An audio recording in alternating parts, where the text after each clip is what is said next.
The AirCam is it's just so much fun, and it's just got so much power, and you can climb out and you can take off and land in short places, and there's nothing like it. A high level of stability combined with great low-speed handling make the AirCam the perfect platform for low and slow exploration and photography. You're not inside of a can, you're out in the open. You're like a bird. Oh, the visibility is just great. You can see everything. It's just the neatest airplane I've ever had. The AirCam cheats the fun-to-risk ratio in your favor. Two 912S engines give you that freedom.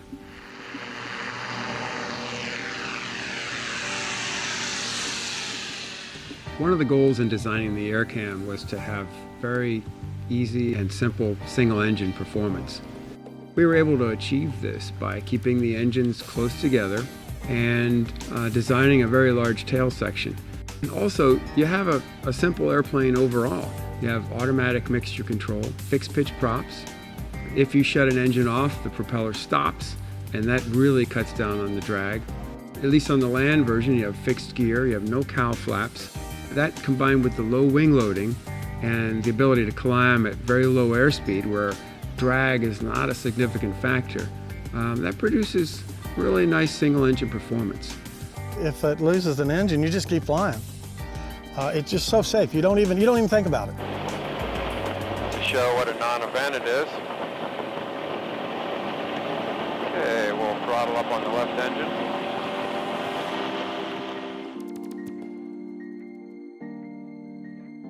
The other thing is, we certainly don't recommend that you ever try and take off on one engine in an AirCam. I mean, if you have a problem with an engine, stay on the ground if you're on the ground. But the fact that we've demonstrated and we've shown the kind of performance that the plane's capable of taking off on one engine, it really shows you that this airplane is different from most other twins. Fixed all the way back, keep the tail wheel planted. Get up to about 35, I'm gonna raise the tail. And I'm going to hold her on the ground until I've got 55, and then into the air we go. And we're climbing out on one engine. It's an exciting package. I mean, when you push those throttles forward, you're pushed back in the seat, and it's not uncommon for you to be off the ground in 3 or 4 seconds. Okay, we'll do a short field takeoff here across the runway. Okay, we're going to climb up to 5,000 feet, and we'll perform a spin. Nose coming up. And there's the stall, full left rudder, full back stick. And in she goes. One turn, and recovery. Right on the nose on the airport. We don't recommend that you go out and perform spins, but I think it's comforting to know that we have done some spin testing, and that when we spin the airplane, even at the aft CG limit, that it's easy to recover and it recovers quickly. Initially, when we first started flying the AirCam, I didn't have a lot of interest in putting it on floats, not because I didn't like float flying. Combining the water and flying together is a great experience, but I was afraid that we wouldn't have good single engine performance. Amazingly enough, I was proven wrong. We found that we were able to put the AirCam on amphibious floats and still have good single engine performance.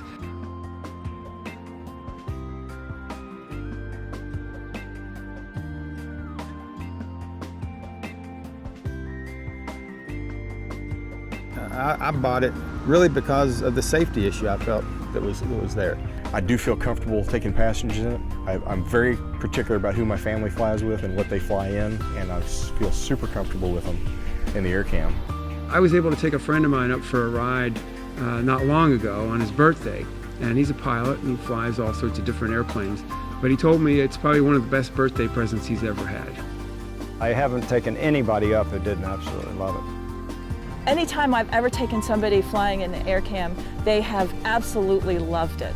I'm sure I've taken over 100 people for rides, and everybody has, I have a word for it, when they get out of the plane, they have the AirCam smile.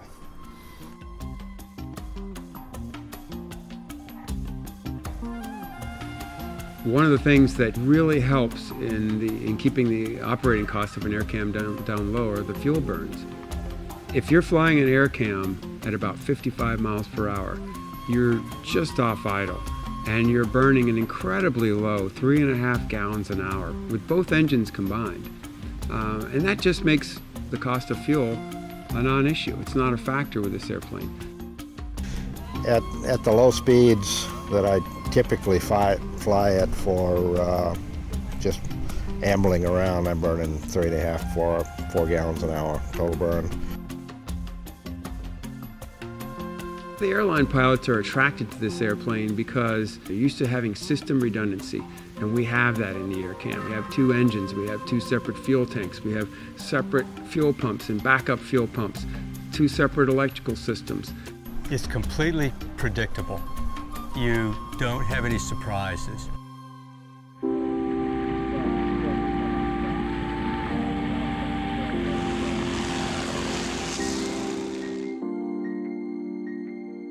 One of our owners uses the phrase "too much fun" when describing how much she enjoys flying her AirCam. And the AirCam's a whole different experience. It's not about getting anywhere, it's the whole process of getting there. That's the fun.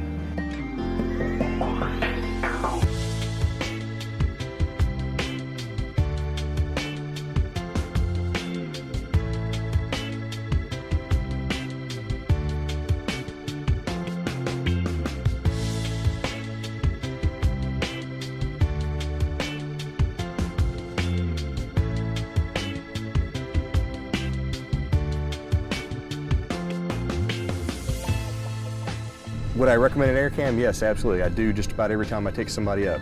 All my pilot friends have a blast in them. I would recommend this plane in a heartbeat, but it's not about flying fast, it's about smelling the roses while you're flying. It's low and slow and gentle and beautiful. There is nothing better to fly than an AirCam. You don't even think about when you fly. It's just so safe. I'd say it's the safest airplane in the world.